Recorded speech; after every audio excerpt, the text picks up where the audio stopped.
Hi everyone, welcome to my YouTube channel. So my name is Sohani Fatte and I'll be posting here content related to English in terms of standard 8th, 9th and 10th. I'll be dealing with the textbooks and also the grammar and whatever that you all have in your syllabus. I have completed BA B.Ed from Vidya Prabodhini College, Porvorim, Goa, and after that I pursued my masters in English from Goa University. I got a job. I have 1 year experience working in high school, teaching 9th and 10th student and also 8th student. I thought of doing the poem Animals right now and not the first few chapters because it's already September and most of you all must have finished with the initial chapters like the Letter to God or the Dust of Snow poem and the others. But definitely I'm going to cover up all of that syllabus in the later part when we do the revision. So we should get started with today's poem. Going to be doing this stanza wise. Basically, Animals poem is all about the poet expressing himself that how he feels the animals are better than humans. That's the basic ideas, and on this particular theme he tries to give us a lot of examples. Very first stanza, and stanza wise I'm going to explain everything. So I think I could turn and live with animals. They are so placid and self-contained.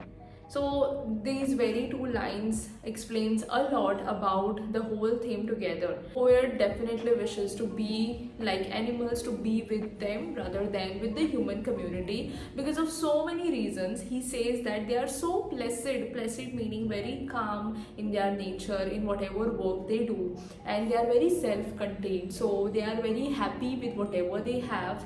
They are not like humans who are on a constant run, like to achieve more and more, and their desires just keeps on increasing. The next line says, I stand and look at them long and long. They do not sweat and whine about their conditions.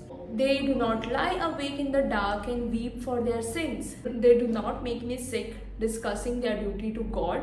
Not one is dissatisfied, not one is demented with the mania of owning things. Now this particular stanza has a very deep meaning wherein he has highlighted every bit of human life, like how humans are craving for unending things. In these lines he says that he stands looking at them very long and long. This means that he is observing them constantly, how they are moving, how they are acting towards each other and everything in their environment. After observing, he's feeling that they doesn't sweat and whine about their condition. So sweat meaning they don't run after the things like any of the things. Whine meaning cry. They don't cry about their condition. So we humans have this tendency of crying more and celebrating less, being unhappy more and being happy less. So we always wish that we don't have this much of particular thing and then that makes us unhappy. He says that animals are not like that. They don't whine, they don't cry over the things that they don't have. Instead, they focus on the things they have and they be happy in those things. Next line, he says, they do not make me sick discussing their duty to God. Not one is dissatisfied and not one is demented with the mania of owning things. He says that we have this very bad habit of like discussing like what we do for God. What are the things that we did in the past, what are the donations, what are the money that we donated to this temple. So he is very disgusted with this habit of humans wherein we just boast our ego, wherein we are just selfish in nature. And he says that not one is demented with the mania of owning things. Now demented meaning mad or disturbed. So he says that animals are not mad of owning things. They are not maniac while owning and while desiring. So he says they don't boast. Humans just want to be on top. They want to make others feel less and less.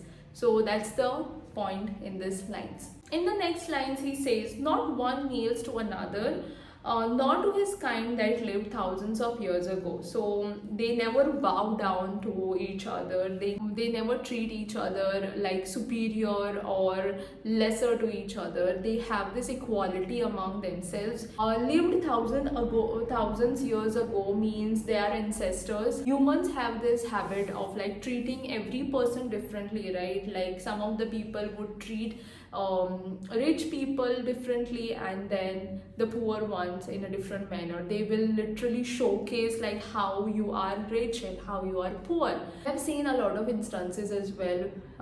There are so many movies also wherein we can see this discriminations. And why just movies? We can see everything, and we can see this happening in and around our surroundings as well.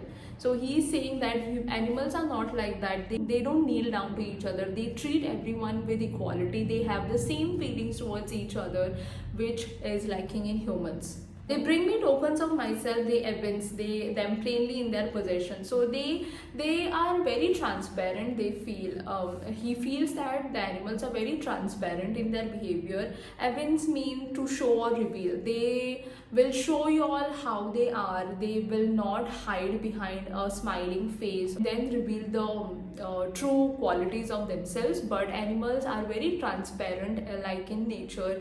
They will be as they are and not like humans. Where sometimes what humans does is that they'll be very good to you. They'll be showing like they are very transparent, very honest, but then the same person is like sometimes whenever you are in bad condition, whenever you are in needy conditions, they will beg out, like they won't be there to help you. So there is no transparency in terms of that. That is what he's saying to us. The last two lines says, I wonder where they get those tokens. Did I pass that way huge times ago and negligently drop them?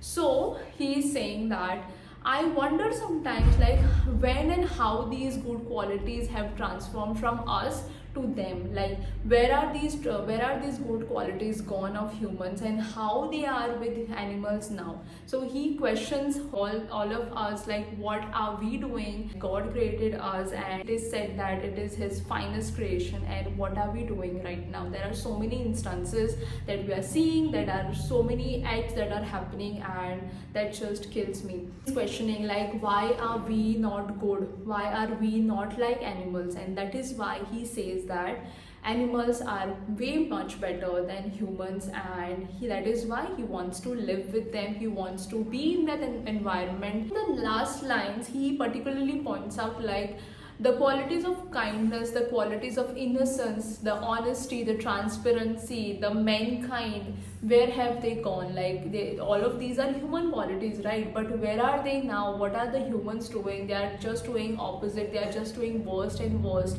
Nothing good is happening, and he is observing all of these qualities among the animals, and that is why he feels like animals are way better than humans, and that is why he really wishes to be with them. He wants to be in that environment wherein he'll be contented and he'll be happy. So that's the poem all about. It's a very simple, but it has a very deep significant meaning that we all need to gather, and that we all need to somewhere bring back. But is definitely expressing all of his heart out, like why are humans not behaving in their manner, and why animals are behaving better than humans. So we have to be kind to each other, we have to be honest, we need to be innocent.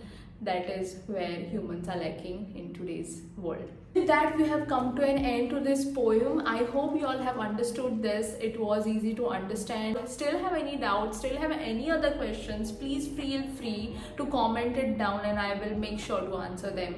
I'll be sharing notes of this poem very soon, so subscribe to this new channel. I hope this will be fun, and I hope this will be easy. My only intention of sharing lectures here is I want you all to understand this in a very simpler manner. I don't want you all to be complicated in your mind and how you all are going to understand all of this syllabus. Trust me, stick by, and I'll make sure to make everything simpler, easier. And if you all have still any doubts, you all can always reach out to me through the comment section or through my Instagram. And yeah, I'll see you all soon in the next one, very soon. And let me know how was it, what are your opinions about the channel, and share and subscribe. Until then, Bye.